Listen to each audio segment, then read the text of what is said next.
Alright, so we're going to be taking a quick video tour of a Minim tiny house, which is for sale. It's located about a half an hour north of Boston, Massachusetts currently. So, some general information about the house. The house is 22 feet long by 11 feet wide. So, a couple extra feet wider than most tiny houses. So that means when you want to move it out on the highway, you need a little bit of additional permitting.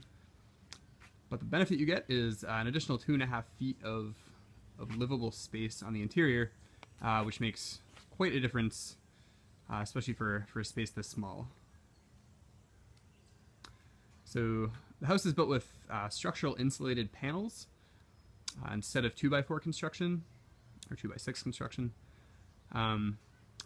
One of the main benefits of this is that you get much higher insulating values. So both the walls and the roof of the house are built with SIPs. So in the walls you have R26, and in the roof you have R40 insulating values, which are quite high for a tiny house, and quite high for even a more traditional house too. So the subfloor is built with 2x8s, and you have insulation in there, which is R24. The siding of the house, it's a high-grade beveled cedar siding. It has a semi-transparent stain on it, so that the natural beauty of the wood stays intact and visible. The roof of the house, it's an exposed fastener metal roof. Metal roof's pretty common for most tiny houses out there.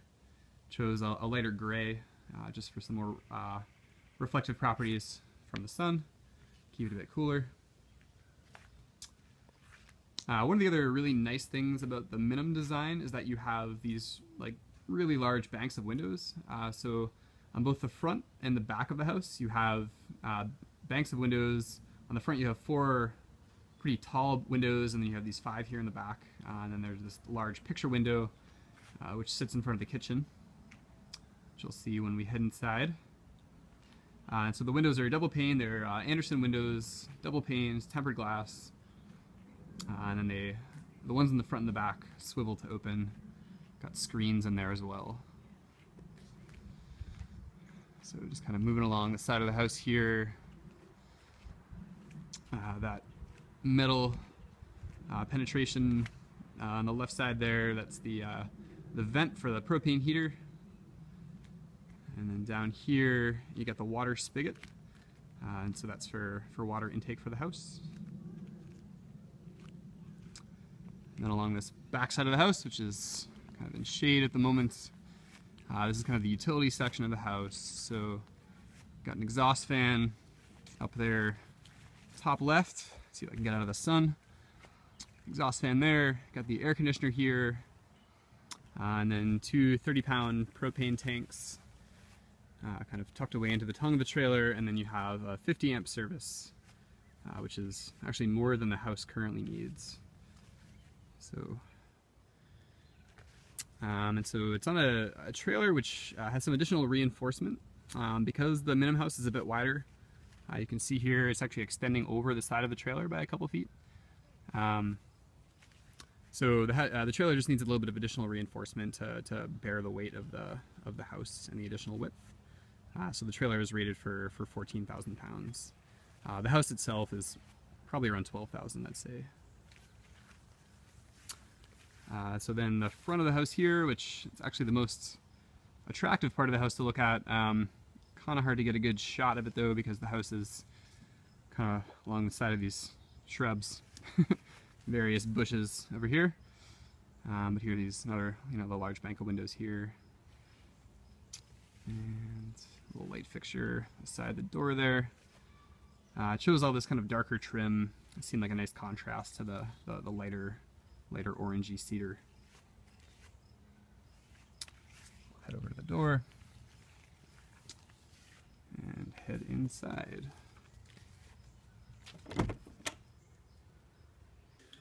Alright, so we are inside the house now. Just kind of pan around here, give you a general sense of the space.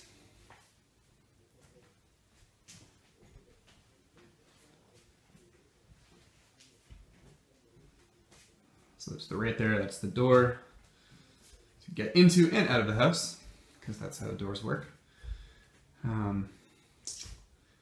So yeah, so I guess we can start with, we can talk about these windows first. So mentioned them at the outside, windows on 3 sides, so easier to show that from inside the house. So these windows are great. They let in a ton of light. You get cross ventilation here from these banks on the front and the back of the house. Also just, you know, creates that kind of spaciousness that a lot of people talk about with windows in tiny houses, but because these windows are so big, they just do a really, really excellent job of that. Got this nice picture window over the front of the kitchen, as I mentioned on the outside again. Currently not looking out into the most interesting space, just kind of the side of another house, but you know, if you're situated in a nicer location, you know, it'd be nice to have kind of something good to look out on as you're in the kitchen there. So the kitchen itself, these are all cherry cabinets here, pre-made. I did not build these cabinets. Got an under the counter fridge over here on the right side.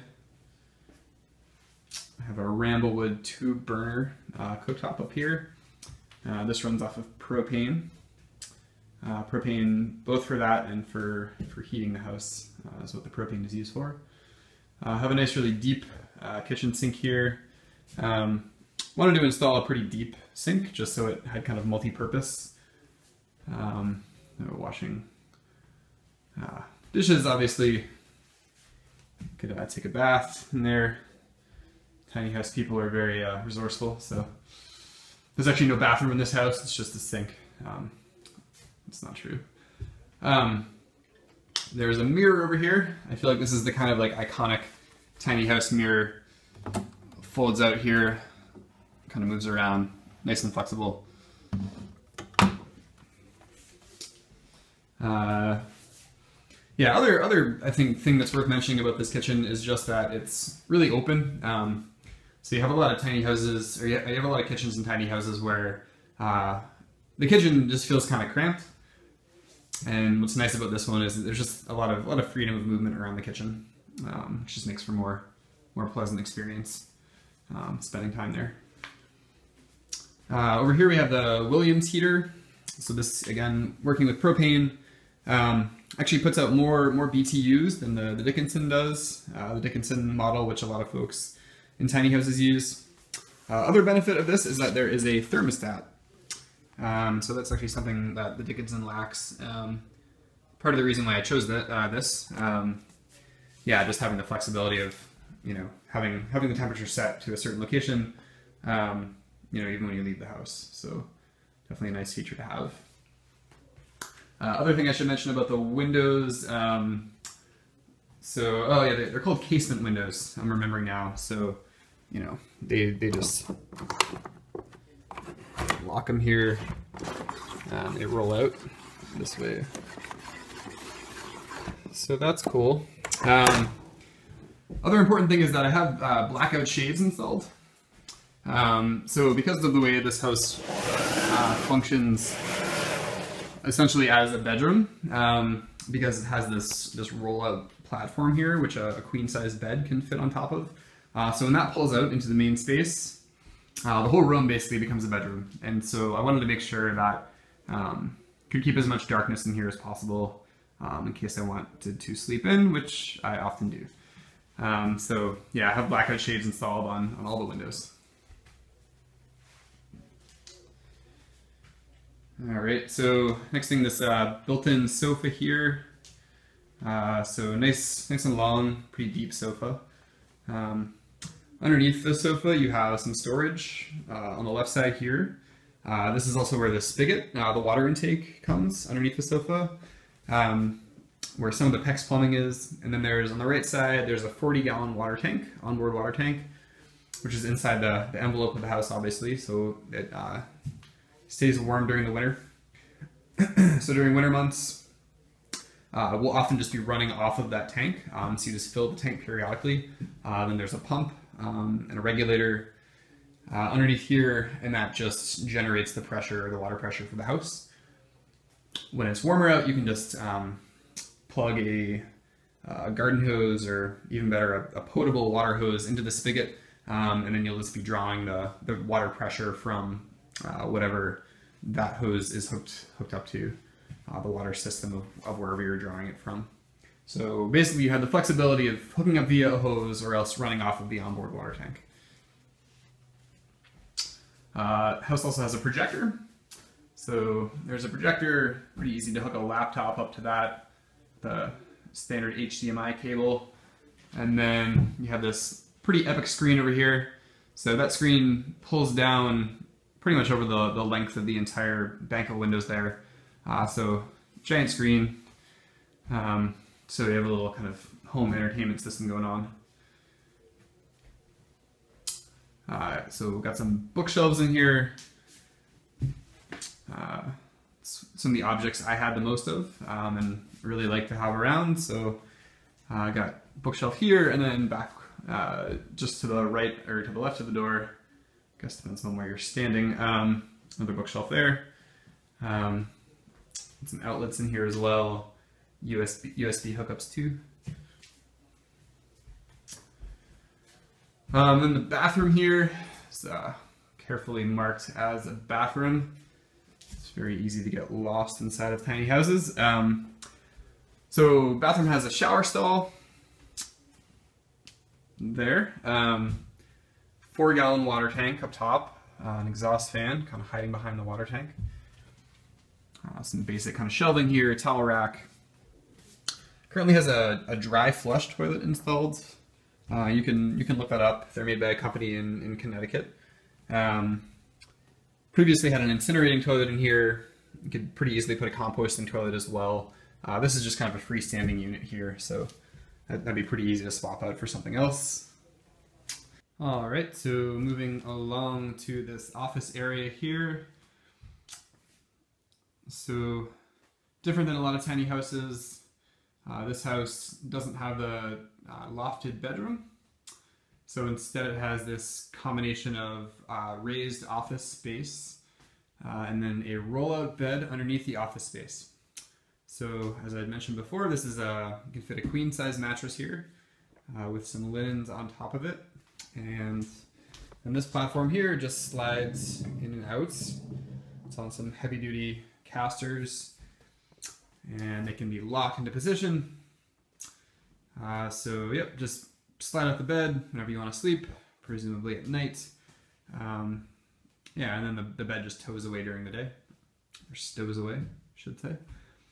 And then up top here you have a nice sort of separated office space, which is sort of just nice psychologically to have kind of a separate room in the house, a little bit of kind of distance or separation between the other portions of the house.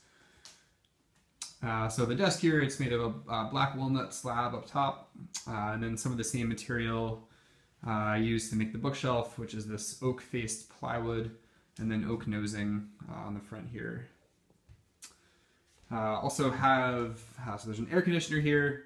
Air conditioner does an excellent job of cooling. You know, mentioned earlier the really high insulating values in the house, and so both for heating and cooling, the space heats and cools very quickly, and then maintains whatever temperature you want it to be set at. So then there's also this pretty deep closet space here with wire mesh shelving. So storing clothing or whatever other sorts of materials you want. And it kind of goes back here as well. Up top there, fire alarm, and then just a simple pull curtain. And then underneath, kind of in the shadows right now, there's a breaker box back there, the electric panel.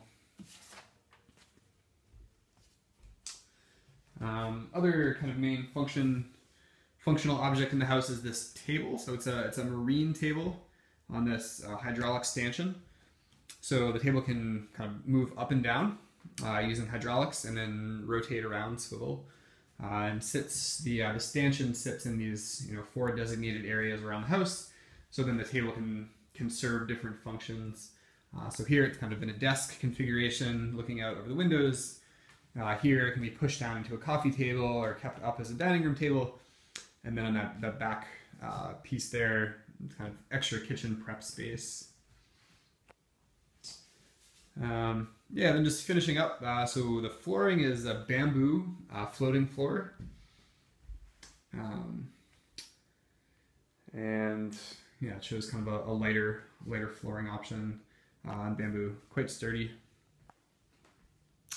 And then for finishing the interior walls and ceiling, actually have some drywall here, which is a less common finishing choice.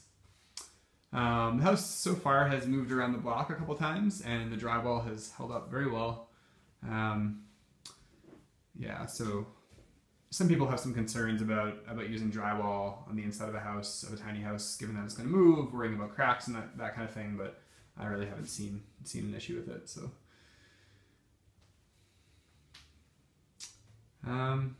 yeah, so that's most of what I wanted to show you guys.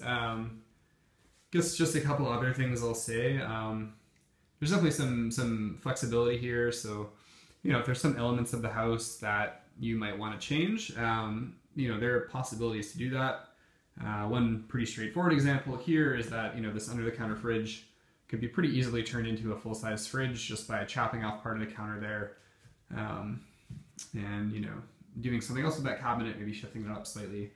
As I mentioned before, the toilet option can be changed pretty readily. These bookshelves could come out too. I know some folks like to have a laundry option inside the house, and it certainly has the amperage to support a laundry unit. I initially had this set up for 50 amps because I had an incinerating toilet, but I no longer have that. So there's actually extra electricity to go around for something like a washer dryer unit. And then last thing, this house is built so that it can actually be removed from the trailer at a future point and placed on a foundation. So that flexibility is actually built into the unit for down the road, if that's an option that people are interested in. So yeah, thanks for watching this. Hopefully it was not too dry. Yeah, I just wanted to make sure got you know, good informational points out there. Give people a sense of the house. Website for the house where you can see more info is tinyhouseandover.com, and you can also email me at tinyhouseandover@gmail.com. Happy to answer any additional questions folks have about the house, schedule tours, so forth. Yeah, so thank you again for watching. Take care.